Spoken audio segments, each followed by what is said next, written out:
Shalom Gereja Rehoboth, apa kabarnya? Saya yakin dan percaya bahwa kita dalam kondisi yang sehat dan diberkati dan bersukacita senantiasa. Kembali lagi di Level Up Podcast. Pada saat ini adalah seri yang ke-16. Bersama dengan saya udah ada anak-anak muda yang luar biasa. Kalau biasanya kan saya bersama dengan bapak-bapak atau ibu gitu ya di tempat ini. Tapi pada malam hari ini ada sedikit yang berbeda.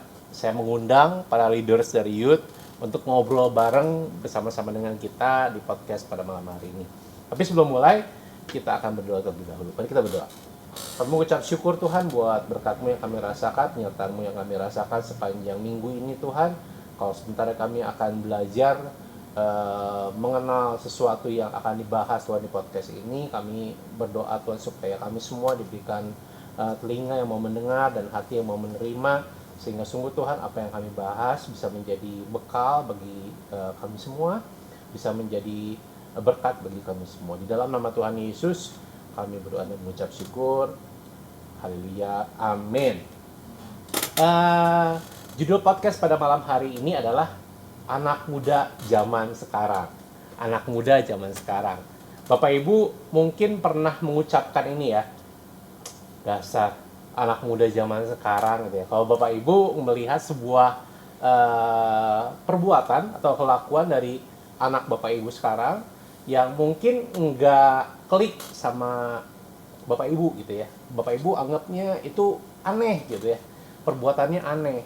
Tanpa disadari sebenarnya anak-anak Bapak Ibu juga memandang hal yang sama gitu ke orang tuanya. Nganggap orang tuanya itu aneh. Inilah yang disebut dengan generational gap. Dan bersama saya ada 3 orang anak muda yang luar biasa. Mereka adalah pemimpin-pemimpin di youth. Dan kita semua akan ngobrol-ngobrol nih tentang masalah generational gap. Boleh diperkenalkan dirinya? Gua Daniel Septian Wijaya. Sekarang statusnya lagi kerja sebagai software developer. Sekarang pelayanan saya sebagai youth leader di The Flame. Kalian ini? Nama aku Ariel, aku sekarang kuliah di sastra Inggris sambil magang jadi guru bahasa Inggris, dan di youth pelayanan sebagai jujur apa aja, OL iya, ya, sound lighting iya, apa aja diambil. Kalau gak ada ya? Ya. apa juga bisa ada gitu ya. Oke, yang terakhir. Aku Valeria Olivia, sekarang kuliah fashion design. Sekarang jadi ketua Flexion, pelayanannya Flexion, WL, Asher. Oke, berbeda ya sama mungkin Bapak Ibu sekalian. Mungkin Bapak Ibu sekalian ngambil pelayanan satu, mereka palu gada. Semua juga bisa gitu ya. Semua juga bisa Semua karena kalau kita ngobrol tentang generational gap, generasi kalian ini sangat jauh berbeda daripada generasi-generasi di atas kalian atau di bawah kalian. Sebelum kita mulai, ini ada beberapa hal yang baru saya pelajari ketika saya mempersiapkan hal ini. Tahu nggak Bapak Ibu sekalian bahwa ada 6 generasi sepanjang kehidupan manusia, atau nggak dihitung dari tahun 1900. Ada yang namanya pre-boomer. Pre-boomer ini adalah Bapak Ibu yang lahirnya sebelum tahun 1945. Di sini dikatakan kalau orang-orang yang pre-boomer itu punya jiwa kepemimpinan yang tinggi, bertanggung jawab, berjiwa patriotisme yang tidak perlu diragukan, kurang berani berpendapat karena merasa kebebasan pendapat begitu dibatasi, memiliki berbagai pengalaman yang melewati berbagai zaman, taat hukum dan kewajiban, sangat berhati-hati dan konservatif ketika membelanjakan uang. Itu adalah generasi yang pertama. Kedua, ada generasi baby boomers. Nah, ini bagi Bapak Ibu yang lahir di tahun 1946 sampai 1964. Nah, di situ di Indonesia itu ada 31 juta orang yang masih di dalam generasi baby boomers ini. Baby boomers nih ciri-cirinya ya, berkomitmen, mandiri, kompetitif, mempunyai karakter yang matang karena ditempa oleh keadaan yang sulit karena waktu itu banyak perang kan. Tetap mempertahankan adat istiadat dan cenderung kolot, tidak suka terhadap kritik, pekerja keras, pantang menyerah, workaholic, setia dan rela bekerja keras untuk anak-anak dan keluarga. Lalu ada generasi X. Nah, generasi X ini adalah Bapak Ibu yang lahir di tahun 65 sampai tahun 80. Nah, kalau generasi X ini mungkin di gereja kita lumayan banyak termasuk orang tua kalian. Nah, ini dengar nih ya. Ciri-ciri generasi X. Individualis, individualis orangnya, terus pragmatis, sinis, toleran terhadap berbagai gaya hidup dan perbedaan kultur, senang mengambil resiko dan mampu bertanggung jawab, banyak akal atau cerdas, logis, pemecah masalah yang baik. Papi mami kalian begitu nggak kira-kira? Sosok lah ya, sosok nggak sih? Ya kalau jawabnya salah takut dimarahin pulang ya. Oke, selanjutnya adalah generasi Y, dan generasi Y ini adalah generasi yang mungkin sering kita sebut adalah generasi milenial. Mereka itu adalah orang-orang yang lahir di tahun 81 sampai tahun 96. Saya termasuk di dalamnya, Daniel Gatot juga termasuk di dalamnya. Ciri-ciri orang milenial adalah tingkat pendidikan yang baik, lalu mereka juga cerdas secara teknologi. Berani, inovatif, kreatif, dan modern. Lebih terbuka terhadap perubahan, jadwal kerjanya fleksibel, pengembangan karir sebagai faktor yang penting, punya ekspektasi yang tinggi, menuntut dapat jawaban yang instan, berpikiran terbuka, memiliki keterampilan yang beragam. Lalu generasi Z. Generasi Z adalah orang-orang yang lahir tahun 97 sampai tahun 2012. Kalian semua? Yes. Z semua ya? Z. Saya X, mereka Z. Ciri-cirinya, kalian dengar ya, termasuk kalian nggak? Suka berkolaborasi dalam melakukan pekerjaan. Fleksibel, menyukai tantangan dan dimotivasi oleh pencapaian. Suka mencari cara yang baru dalam menyelesaikan masalah. Mahir teknologi. Suka mengumbar privasi. Mandiri. Ember. Toleran, suka berkomunikasi secara maya, memiliki ambisi. Kalian seperti itu nggak? Ya, kurang lebih ya, kurang Garis lebih. besar lah. Dan terakhir ada generasi post Z atau dikenal dengan generasi Alpha. Ini adalah raja terakhirnya ya. Mereka adalah orang-orang yang lahir di tahun 2012 ke atas. Daniel, kalau misalnya jemaat yang paling muda di flat, umurnya berapa? Sekarang sih harusnya di 14-an ya, 14-an. 14 berarti usia SMP ya? SMP. Oke. Udah SMA. Oh, SMA Udah kelas SMA, 1 ya? SMA kelas 1. SMA kelas 1. Mereka itu lahir, mungkin generasi Alpha juga di situ ya? Ya. Ada generasi Alpha di situ. Oke. Dengar baik-baik ya. Mereka adalah orang-orang yang adaptif. Bermain dengan permainan yang berbasis aplikasi. Lebih banyak waktu yang dihabiskan di depan layar. Pembelajaran berfokus pada mempelajari skill. Gaya bekerja yang kolaboratif. Gen Alpha lebih mengutamakan pendidikan dan akan menginvestasikan waktunya lebih lama untuk menempuh pendidikan. Tidak membutuhkan standar struktur otoritas yang sama karena generasi ini lebih kolaboratif. Generasi yang paling ahli dalam dunia digital. Keterampilan interpersonal menjadi hal yang lebih penting dibandingkan generasi sebelumnya. Itu adalah 6 generasi yang setidaknya masih ada di lingkungan kita semua, Bapak Ibu sekalian. Jadi kalau misalnya Bapak Ibu sekalian berpikir bahwa mengurus mereka ini adalah hal yang sulit, di atasnya masih banyak lagi tantangan-tantangan yang harus kita selesaikan dalam masalah intergenerational ini. Nah, pertanyaan pertama, kalian semua kan berkecimpung di dunia youth ya. Menurut kalian, apa sih tantangan youth, anak-anak muda pada zaman sekarang ini? Daniel dulu.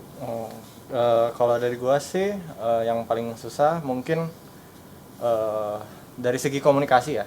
Dari segi komunikasi itu ada perbedaan antar generasi ya. Kayak kita harus sebagai youth leader, kita tuh harus bisa menjadi jembatan yang baik ke mereka juga gitu. Bahasa-bahasa yang kita ucapkan ke mereka tuh harus yang mereka gampang ngerti dan ya kalau bisa mah menarik banget gitu.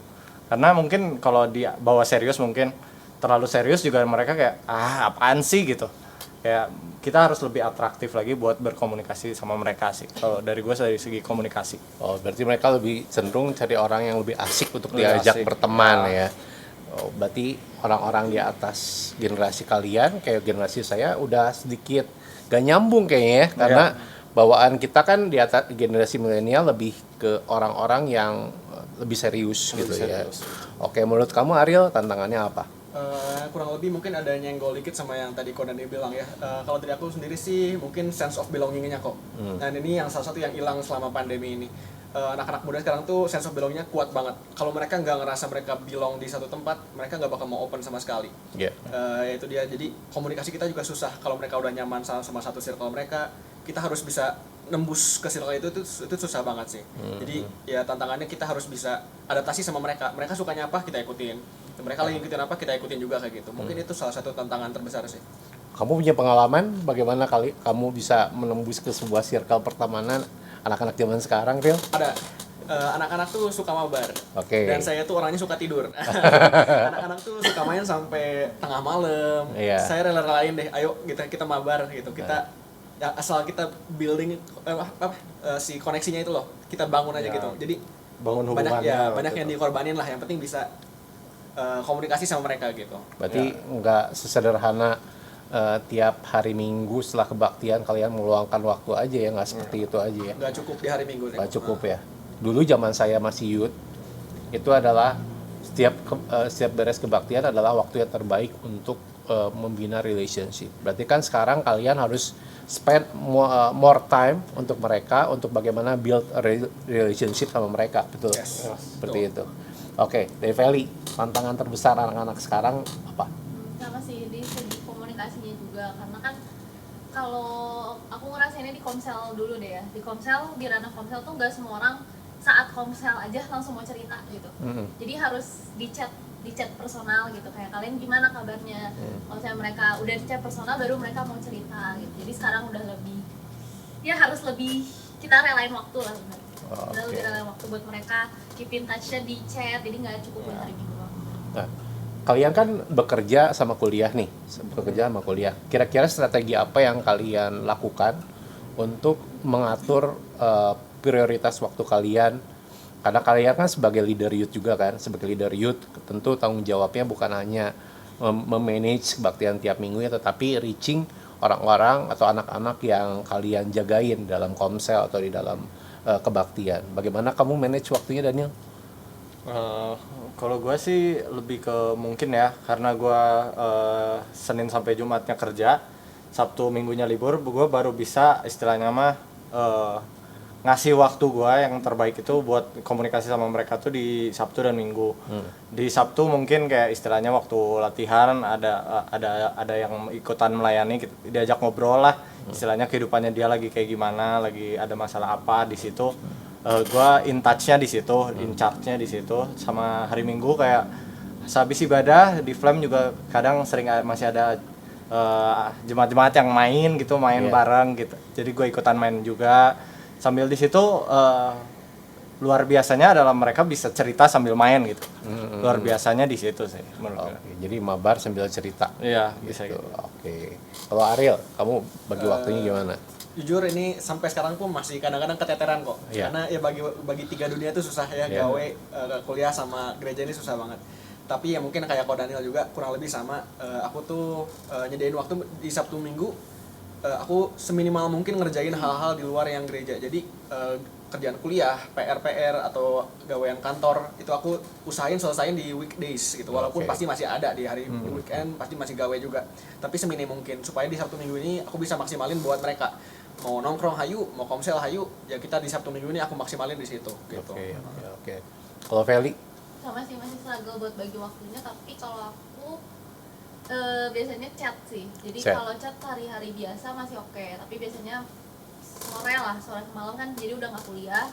Sore ada sedikit waktu luang, masih chatin anak-anak komsel dulu, gimana anak reflection. Jadi dua ini yang dichatin dulu. Terus kalau ketemu itu hari Minggu sebelum ibadah. Jadi sebelum ibadah tuh kan biasanya sebelum jam 10 aku suka udah datang duluan. Iya. Atau ada countdown 5 menit itu, nah itu aku ketemu dulu sama mereka, kayak bercanda-bercanda dulu. Emang nggak cerita gimana sih, tapi cuman seenggaknya ketemu sama mereka, ngobrol dulu sebentar gitu. Iya. Udah. Oke. Kalau nih nyambung ya. Kalau kamu kan generasi Z nih. Kamu ngelihat generasi yang di bawah kamu, generasi Alpha ini adalah generasi yang mirip-mirip sama kamu apa beda banget? Cukup beda sih ya kalau menurut aku. Maksudnya Ya dari kan tadi kalau dibacain kan Gen Alpha ini lebih kayak ke dunia digital, lebih apa-apa Iya, layar, iya. itu benar sih, benar banget. Jadi kalau diajak ngobrol juga mungkin lebih susah ya, karena kan mereka lebih rame, mungkin lebih rame buat main HP atau apa gitu kan. Oke. Nah, sekarang tuh ada statement seperti ini di dunia umur saya atau nggak di atas saya. Generasi sekarang mah generasi anak-anak yang muda-muda sekarang mah ada orang-orangnya gampang menyerah. Gampang menyerah. Kalau bagi kamu benar nggak sih, Nil? Oh, kalau buat gue sih kayaknya lebih tentatif ya. Kalau menurut gue sebenarnya anak-anak muda zaman sekarang tuh lebih ke anak-anak yang apa ya, mencari apa yang dia suka. Kalau Oke. dia nggak suka biasanya ciri-cirinya gitu, gampang menyerah. Kayak misalkan mungkin apa ya, sekarang tuntutan zaman nggak terlalu kerasa mungkin ya buat mereka gitu, kayak masih belum ngerti, nggak tahu ya, mungkin kalau zaman dulu kan mengalami masa perang dan lain-lain, hidupnya sulit lah istilahnya mah. Kalau sekarang hidup mereka udah nyaman, dari kecil udah dikasih gadget lah istilahnya, tablet gitu buat main. Wah, lebih gampang lah hidupnya, kayak nyantai gitu. Terus kalau yang sekarang makanya gue bilang tentatif, biasanya mereka kalau nemuin apa yang dia suka, mereka bakal research banyak soal itu. Kayak misalkan mungkin yang sempet trending kayak Mobile Legend. Mobile Legend kayaknya dulu awal-awal mereka main kalah mulu gitu. Terus sekarang jadi mereka cari tahu, sering nonton turnamennya, apanya gitu. Nanti akhirnya mereka jago juga dalam hal itu gitu. Jadi harus cari apa yang mereka suka, baru mereka mau jalanin susah-susahnya gitu. Oke. Menurut gua sih gitu. Dan sekarang juga kayak hal-hal yang menurut bagi generasi-generasi di atas kita sesuatu yang useless. Kayak dulu main game itu kan sesuatu yang useless nih, nggak ada gunanya gitu. Ya, betul. Sekarang kan bisa dijadiin Mata mata pencaharian, pencaharian ya, gitu betul. bagi mereka ya, asal mereka benar-benar mendalami di dalamnya gitu. Kalau statement itu Ariel setuju nggak? Ada benernya sih kok, aku nggak bisa deny itu, aku bisa setuju sama itu. Mungkin kadang-kadang aku juga ngerasa kayak gitu. Iya. Ya karena bener ya, di zaman ini tuh kita udah punya semuanya dan everything is one click away. Iya. Ya. Kita ini punya banyak banget informasi, kita punya banyak banget jalan keluar. Jadi kayak mungkin contoh gampangnya, instead of belajar buat ulangan, mereka nyerah belajar, terus mereka tinggal gue tinggal nyontek lah, apalagi pas zaman pandemi gitu kan, mereka tinggal buka sedikit-sedikit sana sini dan mereka udah punya jalan keluarnya mereka masing-masing gitu. Jadi ya benar sih, benar banget. Lebih gampang menyerah Gampang mereka. ya. Feli, kamu kan leader di Flexion nih, banyak mungkin anggota-anggota kamu yang masih muda gitu, masih kecil, gimana? Ya benar sih, sebenarnya lebih gampang menyerahnya. Oke, tapi aku setuju sama Kak Daniel sih. Kalau misalnya kita suka sama hal yang kita lagi lakuin, pasti diulik sih, mau itu susah apapun pasti diulik karena kita suka gitu. Tapi kalau misalnya kayak gue fashion, terus gue tiba-tiba suruh belajar sasing, gue nggak suka sasing, gue mau sampai mati pun gue gak akan mau belajar nih sasing gitu, karena gue suka fashion, mati-matian gue sama fashion gitu. Kayak gitulah sebenarnya. Tapi kalau menurut gue generasi sekarang tuh justru nggak begitu males, karena kalau yang gue lihat ya di lingkungan gue sendiri tuh banyak orang-orang yang justru cari duit loh gitu. Maksudnya di umur-umur gue yang sekarang tuh malah cari duitnya karena mereka seneng gitu. Ih, gue punya penghasilan sendiri ya, ih rame ya, gue bisa beli sesuatu pakai duit gue sendiri gitu. Menurut gue sih jadi nggak, ya ada benarnya tapi nggak sepenuhnya benar gitu. Oke. Itu menarik. Maksudnya untuk generasi saya dulu gitu ya, siklusnya kan seperti ini kan, sekolah, kuliah, baru cari uang gitu ya. Sekarang di generasi kalian, sebelum lulus kuliah kalian bisa cari uang duluan gitu ya. Sama kayak Ariel tadi kan, kamu sekalian ngajar juga. Nah, sebagai ini kan kalian semua generasi Z ya, sebagai generasi Z, sebagai orang-orang yang terlibat juga di pelayanan. Nah, kalian prioritas kalian itu ke pelayanan itu atau ke mengatur prioritas terutama dalam kehidupan kalian itu seperti apa? Kalau zaman dulu pas Koko masih muda ya, kita tuh suka sampai malam di gereja, sampai nginep-nginep di gereja. Dan berakhir saya nggak bohong juga bahwa nilai akademis saya nggak terlalu bagus gitu ya. Kalau kalian kan bagus, keren gitu ya. Kalau Ariel 3,9 kan IPK-nya. Nah, kalian tuh untuk ngatur prioritasnya gimana sih? Kalian punya cara seperti itu tuh, kuliah tetap bagus, kerjaan tetap bagus, pelayanan tetap bagus. Daniel dulu. Karena kalian mau sudah bekerja dan lulus kuliah dengan IPK yang bagus. Aduh. Ya gimana ya? Kalau menurut gua apa ya? Pembagian waktunya lebih ke apa ya? Gua lebih suka apa ya? Kalau dulu gua kebetulan belum dikasih motor. Jadi gua kayak bener-bener kalau paginya kuliah sampai malam pun bakal di kampus terus. Jadi jadi dari pagi sampai sore di weekdays itu adalah waktu gue belajar untuk mata kuliah gue. Jadi kayak misalkan ada PR, ada apa gue kerjain di hari itu juga. Jadi kerja kelompok juga kebetulan teman-teman gue juga suportif gitu. Jadi gue bisa nyelesainnya di full di weekday aja. Hari Sabtu Minggunya baru gue fokus ke pelayanan gue karena rata-rata kayaknya di gereja kita mah untuk latihan dan lain-lain bisa di hari Sabtu dan Minggu kan kebanyakan. Jadi fokusnya di situ. Terus yang paling mungkin ya menurut gue jadi prioritas yang paling rada susah mungkin ya untuk anak-anak zaman sekarang itu adalah waktu untuk teman sih. Kadang kita over buat ngasih waktu sama teman kita, tapi pendidikan dan lain-lain kita tinggalin. Seringnya di zaman gue sih ngalamin yang kayak gitu sih. Kalau Feli?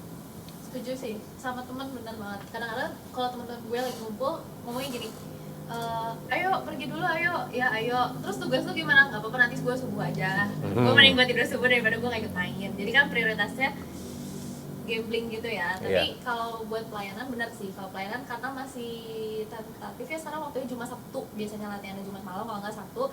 Jadi masih oke. Tapi buat bagi kuliah sama gereja gue masih sedikit struggle sih. Karena kuliahnya lagi pol-polan sibuk, jadi ke gereja suka kadang-kadang sedikit mundur prioritas.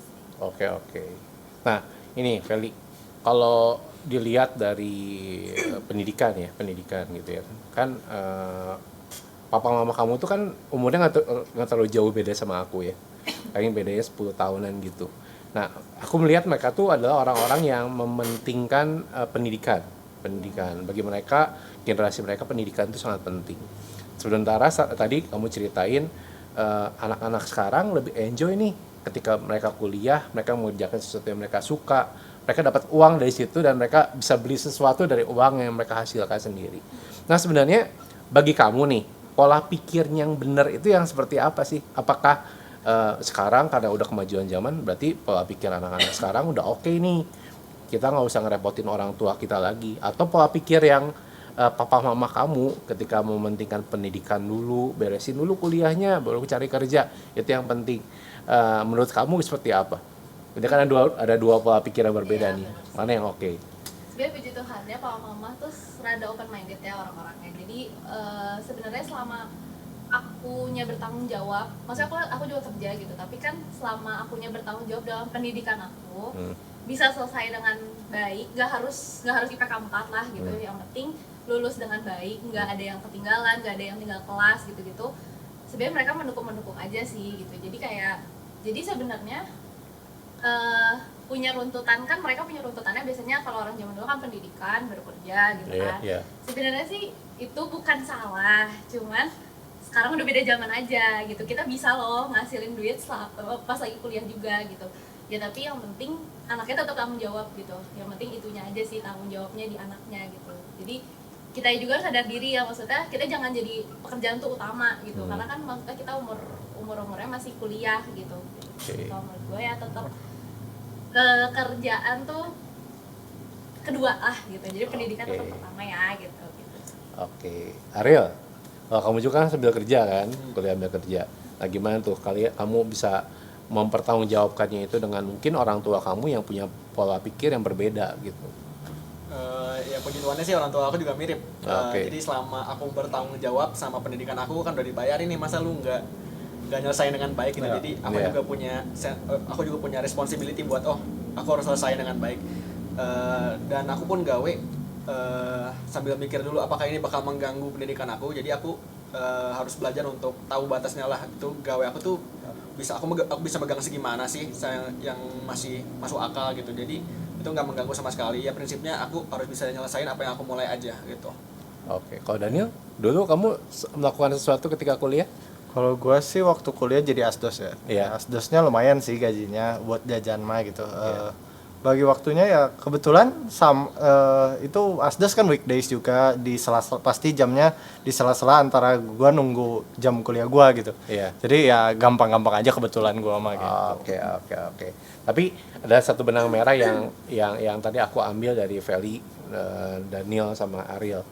Ya sebenarnya pola pikir yang berbeda itu bisa diselesaikan dengan ngobrol sih gitu kan, ngobrol dan buat anak-anak youth juga yang mungkin nonton, ya ketika kalian punya sesuatu yang mau diperjuangkan, mungkin kalian mau mencoba pekerjaan sesuatu ketika kalian masih kuliah, ya tanggung jawabnya tolong gitu ya, tanggung jawabnya, dan kalian harus bisa membuktikan bahwa kepada orang tua kalian bahwa apa yang diperjuangkan oleh orang tua kalian juga bisa berakhir dengan baik gitu. Nah, ini pertanyaan agak sensitif nih. Kalau zaman dulu ketika Daniel pertama kali awal-awal kuliah, kan Daniel sibuk banget kadang-kadang di gereja suka sampai malam-malam gitu kan. Ingat gak dulu aku suka ngomong ke kamu kan, Ya. jangan terlalu sibuk di gereja, Ya. kuliahnya gimana. Ya, Sampai ya, pada semester kedua aku nanya IPK kamu berapa gitu kan, IPK kamu berapa, terus kamu nyebut 3,9 gitu kan. Oh ya nggak apa-apa, sibuk aja. Nih, kalian ini sebagai sesuatu yang itu aja, sesuatu yang bukan flexing sih, cuman IPK lu berapa sih, Ril? Karena lu sibuk kan, sibuk di gereja juga kan. IPK lu berapa sih? Harus cek dulu. Anak Barnat S1 ini. Ada aplikasinya semua sekarang. Ini Biar generasi. Biar nggak hoax, dia ngecek langsung dari itunya. Terakhir lihat 3,98. 3,98. Kamu kerja, kamu pelayanan, kamu kuliah, IPK 3,98. Feli? Aku tahu lupa IPK tapi IPS-nya 3,94. 3,94. Kamu IPK pas lulus berapa? 3, berapa ya? Aduh, nggak ingat tapi di atas 3,8. So. Di atas 3, Daniel Gatot, kamu ketika lulus? Oh iya. Nah, membuktikan bahwa sebenarnya gini kan, kalian sibuk di gereja, kalian sibuk kuliah, kalian mengerjakan sesuatu juga, kalian tetap bisa bertanggung jawab sama diri kalian, sama apa yang dipercayakan sama orang tua kalian. Nah, bagaimana sih cara termudah untuk menjembatani generasi? Bagaimana cara termudah untuk menjembatani generasi? Kamu, Feli, keluarga kamu paling tua grandpa sama grandma. Pas sama grandma, ya. Ngomong masih nyambung. Kadang-kadang kalau udah ngobrol di awal nih masih nyambung, ntar lama-lama udah kayak nggak ngerti gitu. Oke. Kalau kamu paling tua di keluarga kamu? Yang tua sebenarnya masih ada nenek, cuma Iya. kalau yang di rumah tuh ya papa sih Apa paling yang tua. mau ngobrol nyambung? Ya disambung-sambungin lah, dari hal yang bisa disambungin kayak berita yang lucu-lucuan gitu masih nyambung deh. Kalau kamu Ya kurang lebih sama kayak Ariel lah. Oke. Jadi ngobrolnya disambung-sambungin gitu. sambung-sambungin. Nah, menurut kalian bagaimana cara terbaik untuk menjembatani sebuah generasi? Kan ini namanya generational gap ya. Bagaimana kita bisa menjembatani generasi sama generasi yang lain? Menurut kamu cara terbaiknya apa, Feli? Menjembataninya ya ngobrol sih udah paling benar. Maksudnya ya bener sih walaupun gak nyambung ya kadang-kadang kan kita udah beda ya obrolannya kan, apalagi sama grandpa gitu. Biasanya rada jauh, cuman ya ngobrol aja, yang penting ngobrol, jadi keep in touch-nya aja gitu. Jadi nggak lost gitu loh, connection yang ngobrolnya tetap kayak nggak canggung lah gitu. Jadi kan walaupun kadang-kadang apa ya ini tadi ngomongin apa ya gitu, kadang-kadang suka nggak ngerti kan gitu. Tapi teh ya udah ngobrolin aja, yang penting kita ngobrol, yang penting ada di satu meja makan barengan ngobrol gitu. Jadi tetap nggak canggung gitu, kalau ketemu kan tetap grandpa gitu. Kalau Ariel? Komunikasi ya, sama mungkin supportnya ya Pak ya. Komunikasi itu penting, tapi mungkin jangan terlalu over juga, karena kita tuh ini kalau aku sih ya, aku tuh nggak terlalu suka kalau terlalu diikut campurin sama orang. Tapi aku senang banget kalau ada orang buat support aku, gitu. Jadi ya kita nggak pengen dikontrol, tapi kita pengen ada orang di samping kita buat support gitu. Kalau Daniel? Kalau dari gua mungkin nggak harus ngobrol tapi spend time together aja intinya. Kayak ya istilahnya waktu-waktu makan bareng aja udah berharga mungkin ya. Mungkin buat orang tua kita makan bareng aja udah seneng banget, meskipun gue lebih suka makan di kamar sendiri gitu.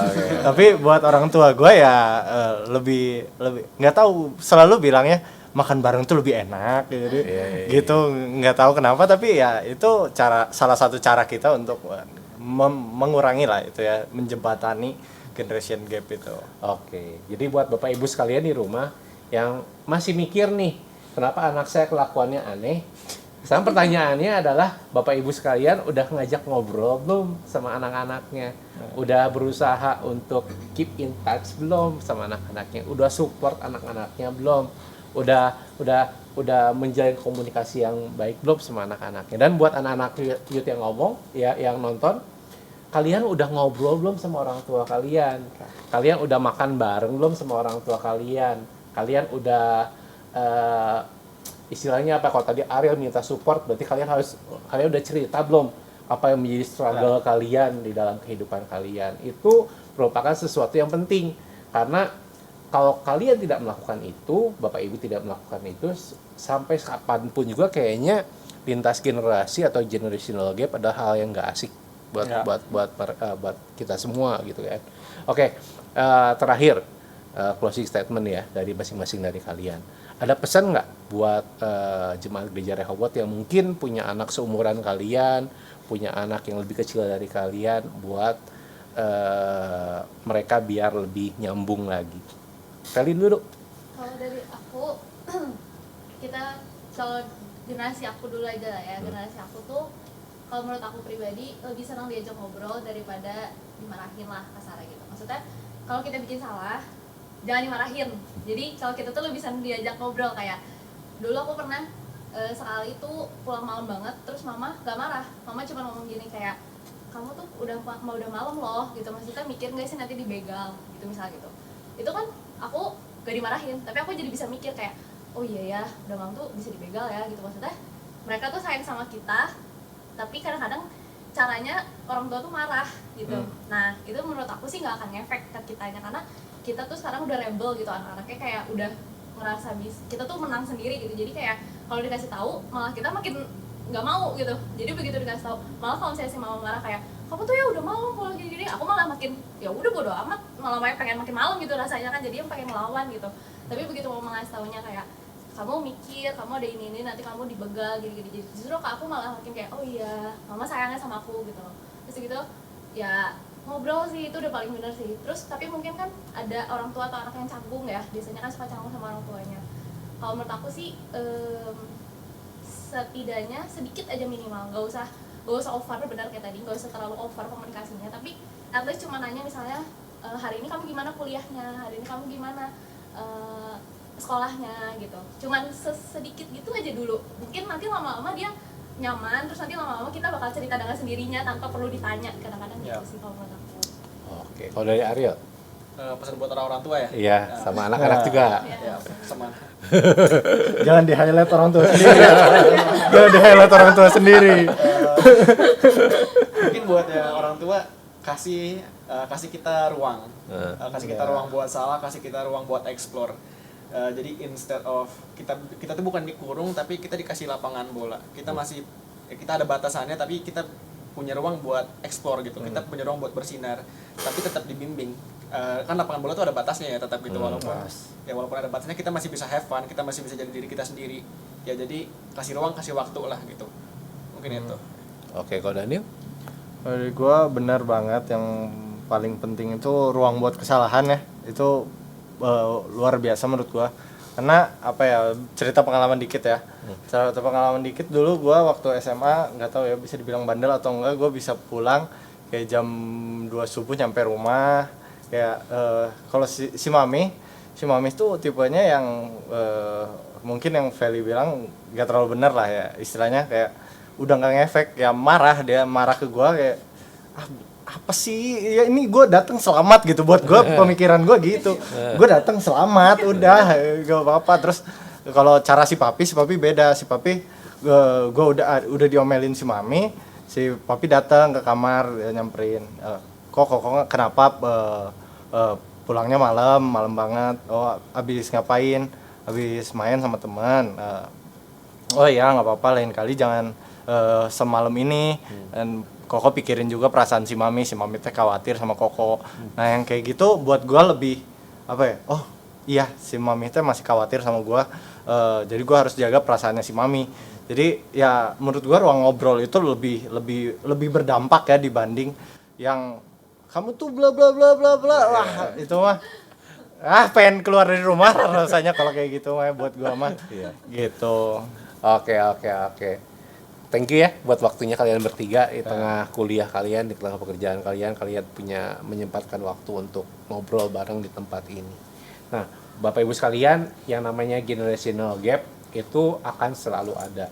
Ketika generasi alpha ini semakin dewasa, nanti akan ada sebuah generasi lagi yang baru yang menggantikan generasi alpha ini yang saya pastikan lebih complicated daripada mereka. Jadi sampai kapanpun kita akan menghadapi tantangan yang namanya lintas generasi, generational gap. Tetap tergantung bagaimana kita menyikapinya, bagaimana kita bisa membuat jembatan yang tidak hanya bisa menghubungkan Bapak Ibu sekalian dengan generasi di bawah Bapak Ibu sekalian, tetapi jembatan yang juga aman untuk kita bisa reaching anak-anak muda di bawah kita, generasi di bawah kita untuk tetap bisa bertumbuh bersama, untuk bisa komunikasi bersama, dan terlebih lagi untuk memuliakan Tuhan di keluarga masing-masing.